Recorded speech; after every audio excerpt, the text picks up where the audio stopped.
Welcome back to Bracket Busters, a podcast where we talk everything March Madness. That means star players and teams looking to make a deep run, as well as those aiming to blow up your bracket. I'm your host, Naya Leveretter, and each week we'll be taking a deep dive into the analysis, the storylines, and the madness because we know there's always a ton to look forward to. Today we have Debreasha Powe, a senior forward from Ole Miss, joining us. Debreasha is currently getting her master's in sports management with goals of being a sports analyst and an athletic director. Really excited to talk about her experience in this year's March Madness tournament, obviously, because Ole Miss made a deep run into the tournament. Thanks for hopping on here this evening, Debreasha. Of course, I'm honored to be here. So every Monday we start with the Monday Madness meter, just breaking down the moment that best captured the chaos of the tournament, from an impressive stat line to a must-see matchup full of crazy lore or history to a jaw-dropping highlight that took place over the week. This week, I want to focus on Duke's Ashlyn Jackson's buzzer beater over LSU to send Duke to the Yeah, Elite Eight. I'm sure you saw it. It was all over my ESPN app crazy. and Instagram. I don't know. That game was really exciting from tip-off, so I watched it from the beginning to the end, and Mm, I guess the main thing that stuck out to me about that buzzer beater was it came off of a baseline out of bounds play. yeah, As a player, what does it take in practice for that moment to actually translate to a game? Like, is that something that you guys go over in practice, yes, game day practice? Talk to me about that. yes. That's something that honestly we started earlier in the season. Like, okay, just scenarios. That's what we would call them, is scenarios. And it's like, okay, it's towards the end of practice too, but she would be like, "Y'all still have to lock in. Practice is not over yet. You got to be able to realize like this could happen." And so I think just being real intentional when you are going through that segment of practice, like understanding that this can happen, and then you got to be able to just execute it. I think they executed. I don't know if that was how the play was supposed to go, but the execution, the confidence to take that shot, I loved it. I feel like that's sort of funny that you say that because I know a lot of times at Kentucky, there would be times we just like go off the rails with the play. Yes, But if it works, as long as you get the bucket, like nobody's gonna yes. complain. We might laugh about it Mhm. the next day in film and be like, "You weren't supposed to do that," but hey, like it worked It out. happens. I promise you, it happens all the time. The play's supposed to go like this, but that's also basketball. You might have a slip open. You have to take that. You can't just be a robot and run the play. Like if this is what open, you got to win the game. You got to do whatever it takes. Okay, now we're gonna head into recap of the Sweet 16. First game I want to talk about is Notre Dame and Vanderbilt. Hmm. Notre Dame defeated Vanderbilt 67-64, so a really close game, only 3 points.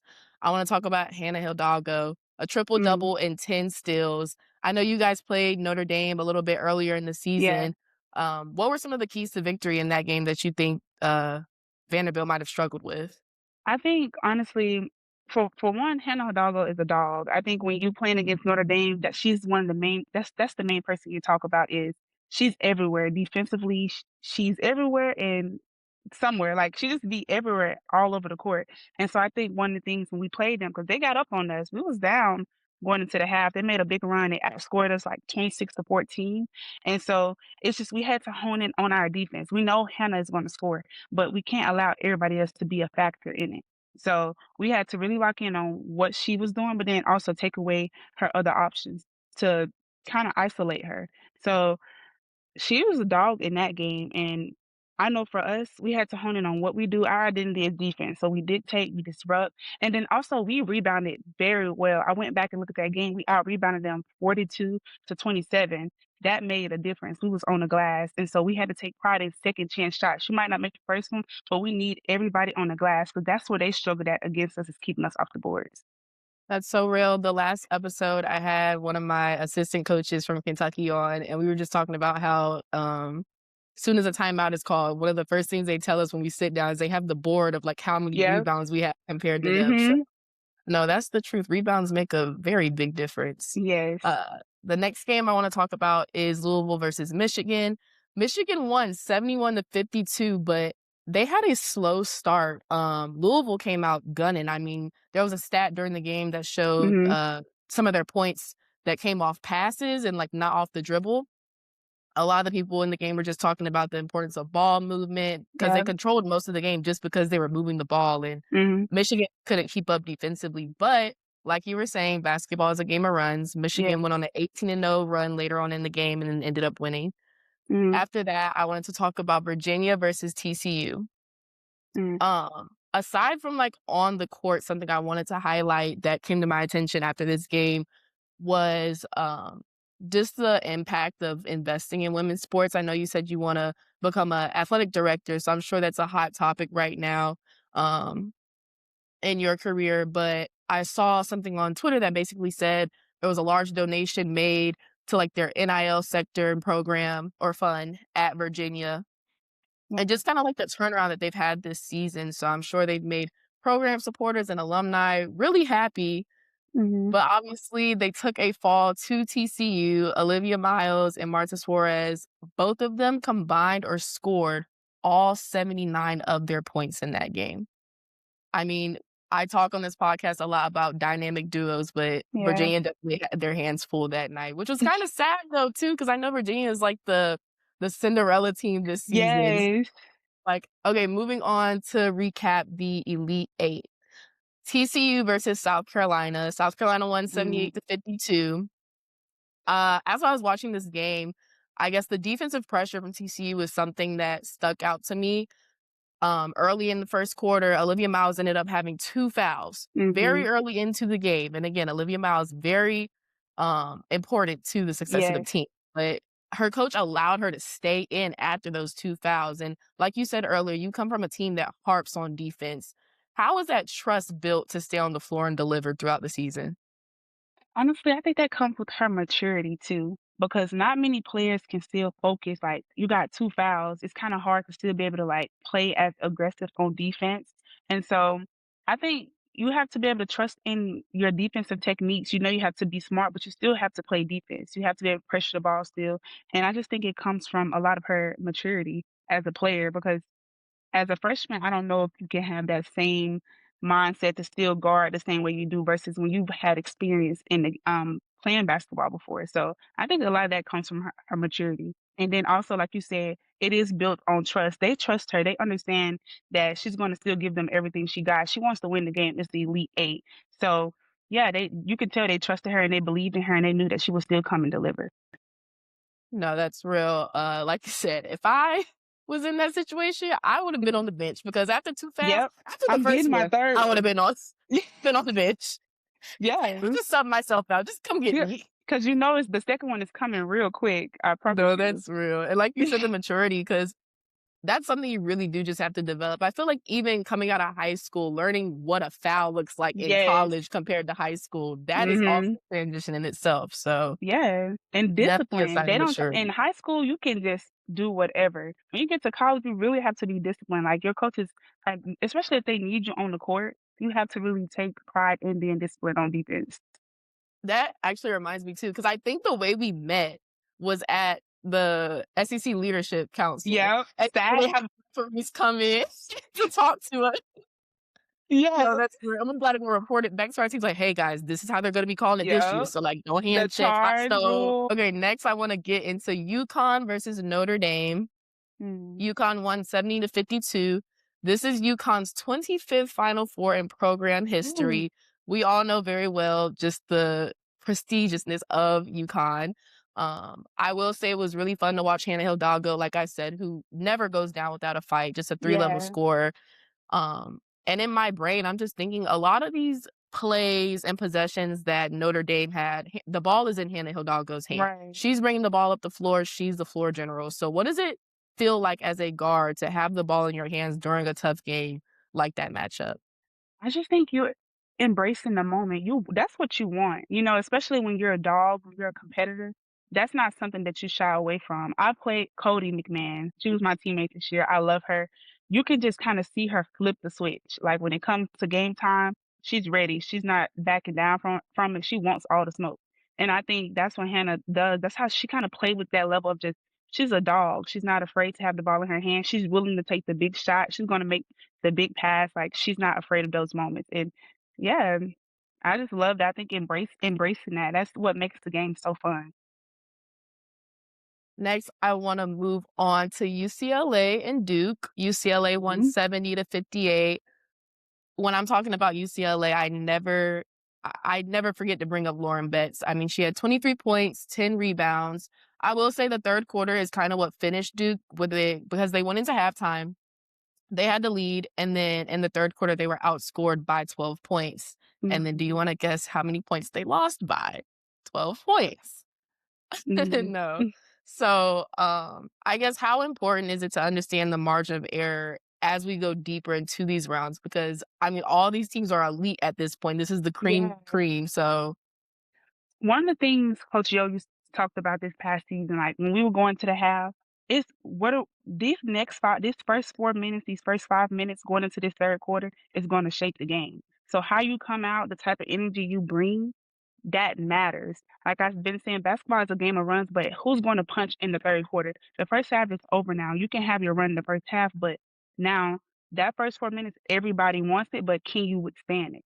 And I think UCLA came out with the fire and they kept punching and then they never let up.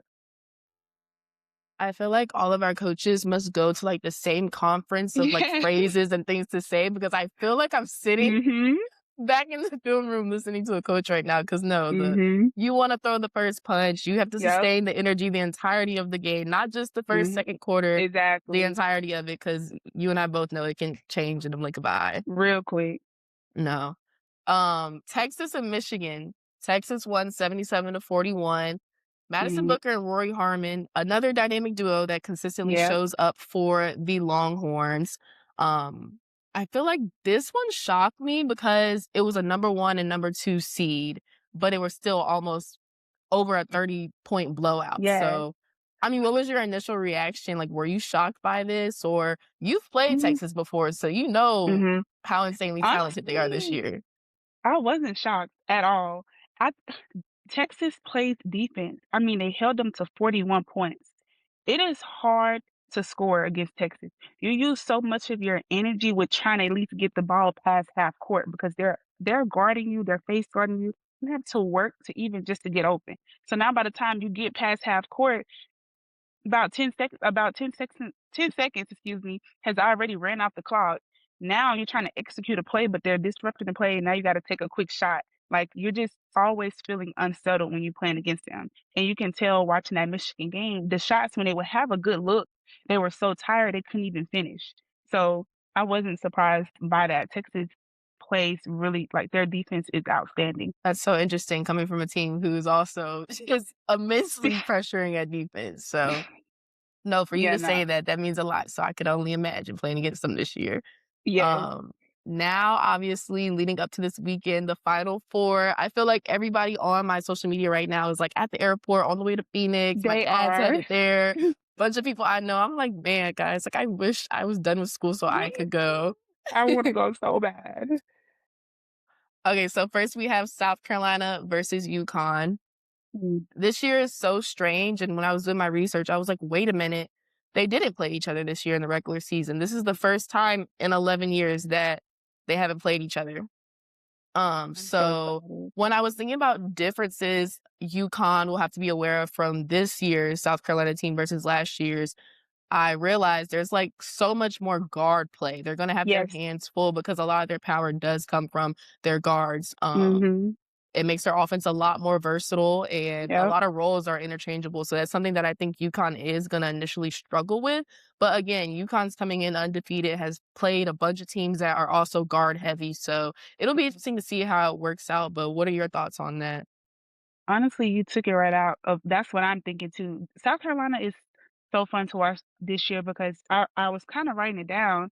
They have Joyce Edwards, they have Tessa, and then they have Raven, and then they have, like, different pieces that come in and give you different things, like, they're not just a post-heavy team. Like you said, their guards get buckets. You got Tanaya, you have, the freshman that just had 18 a career high from the last game. Like, they are so diverse. So I just think it's gonna be a different South Carolina team you're playing. And then also, one of the things about them, they're not undefeated. So they've lost, and I feel like it only makes them better. Like, when they lost in the SEC championship, they came back much stronger. So, I don't know, I'm really looking forward to that. Dansei was saying that in a presser the other day, just talking about how them losing taught them some things they needed to learn that would have been Yes, blind spots had they just won and kept on going. So exactly. I don't know. I'm interested to see if that will be UConn's problem, but we'll see. Mhm. And then on the flip side, where do you think South Carolina's going to have to adjust? That Sarah Strong, she's a dog. She oh my goodness. I I love watching her play. She's just so confident and you gotta be ready to guard her. I feel like she's gonna really give them problems and then you have AZ Flood, beautiful shot, can get her shot anywhere. One of the things I like about UConn, it feels like they do everything right. Like when I'm watching them, they set great screens. They're gonna roll, they're gonna pass. Like when you're guarding them, you can't really make many mistakes because they capitalize off of your mistakes. I was talking about Sarah to a couple of my friends earlier. I love watching her play. I also love in games when they show like throwbacks of her own mom playing from like Mhm. her days in college. But I agree, Sarah Strong is definitely the focal point that they'll have Yeah, their hands full with. I feel like last year there were just, like, so many other supporting guards around her. So there was Paige, you right. had AZ, Sarah, but now it's her. She is the main person on the team. She is the Exactly. go-to player on the team. So Mhm. South Carolina's post defense is gonna have to be elite if they wanna walk out of there with the victory. Yes. And then looking forward to UCLA versus Texas. Scouting them, all their stats are pretty even. I mean, Yeah. 85 points per game, both teams Mhm. shooting about 50% from the field, 40 rebounds. The only difference between them was the margin in steals. Texas was up by like 2 steals. You already talked about it a little bit, but what is it like to prep for Texas full court press and then also play against that in live action during the game? I'm so glad you brought up their steals because I went back, they averaged 12.7 steals a game this season.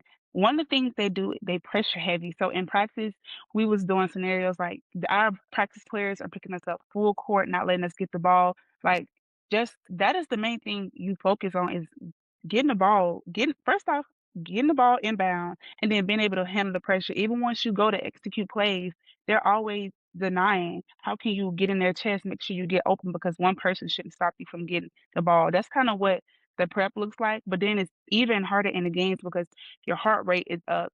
You got a crowd, thousands of people watching you. You still have to be able to focus on those little defense. I'm sorry, focus on those little details of still making sure you taking what you learn from practice and doing in the game. You know you can't just float to try to get open. You have to walk your man in, you know how they do the drill, walk them in the little, Yeah. what is it called? The wash? You gotta get open, like, you have to still be able to do that and then still come down and execute. So, that's kinda what our prep look like when we play against Texas. We know that they're guarding you full court, and you have to get the ball in and inbound and then still be able to execute and play the game too. They put their shoes on just like you put your shoes on. You can't go in scared. It's like they can feel it. You gotta be go in and tell them you're gonna dominate too. That's a really good point. Talking about just being fearless. I always feel like the teams who are Mhm. end up throwing the first punch first. Like that's Yes. how it should be, and then stun the other team. They have to figure out a way to respond. Um, Exactly. I'm really interested too. You just said about practicing how you're going to go up against the press, making adjustments live in the game. So when these press breakers aren't working, Right. how do you lock in and actually adjust, listen to your coaches in real time when you don't have Mhm. all this time to prep right there in that moment? How do you adjust? I think that's also where player-led teams come in. You're being intentional in those huddles. Those timeouts matter. You have to be able to lock in. You can't focus on, "Oh, I just turned this ball over." No. We're that play is over. Our coach is here. She's gonna figure out what we need to do, and then you gotta be able to just go out. Player-led teams, your captains, your teammates who are telling you, "Come on, let's lock back in." You're able to just redirect your focus on, "Okay, this is what we have to do now." I think you gotta just be able to be adaptable because, like you said, the press breaks might not work, but your coach have something in their bag to help you fix it. You gotta just trust in your coach and in the game plan, and then go out and do it. I'm glad you said trust because that's what I was thinking in my head. It really just goes back Mhm. to trust and how we're gonna make this practically work in the game at Right. that moment. Mhm. That's real. Well, we have a big weekend ahead of us. We'll be crowning a champion. I'm really excited for the Final Four. I'm really excited Yes. just to see who's going to deliver. Who do you have winning the championship? Oh my goodness. I've been going back and forth, back and forth. I feel like a Yeah. little of me is I'm biased because I want one of the SEC teams I to know. win. I knew you were going to say that because that's how I am. That's literally how I am. Yes. I don't know. I It's so hard. I really want an SEC team to win. I want it to be South Carolina or Texas. Okay.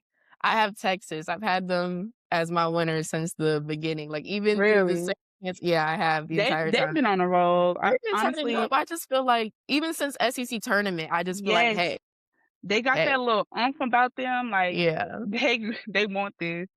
So, yeah, I honestly, Imma say South Carolina or Texas. I can't really choose because 'cause I'm really happy with whoever when it comes to the SEC team. Well, we gonna see what happens this weekend. Mhm. Well, thank you for tuning in to Bracket Busters. Another big thanks to Ole Miss guard Debreasha Powe for giving us some insights into March as a player.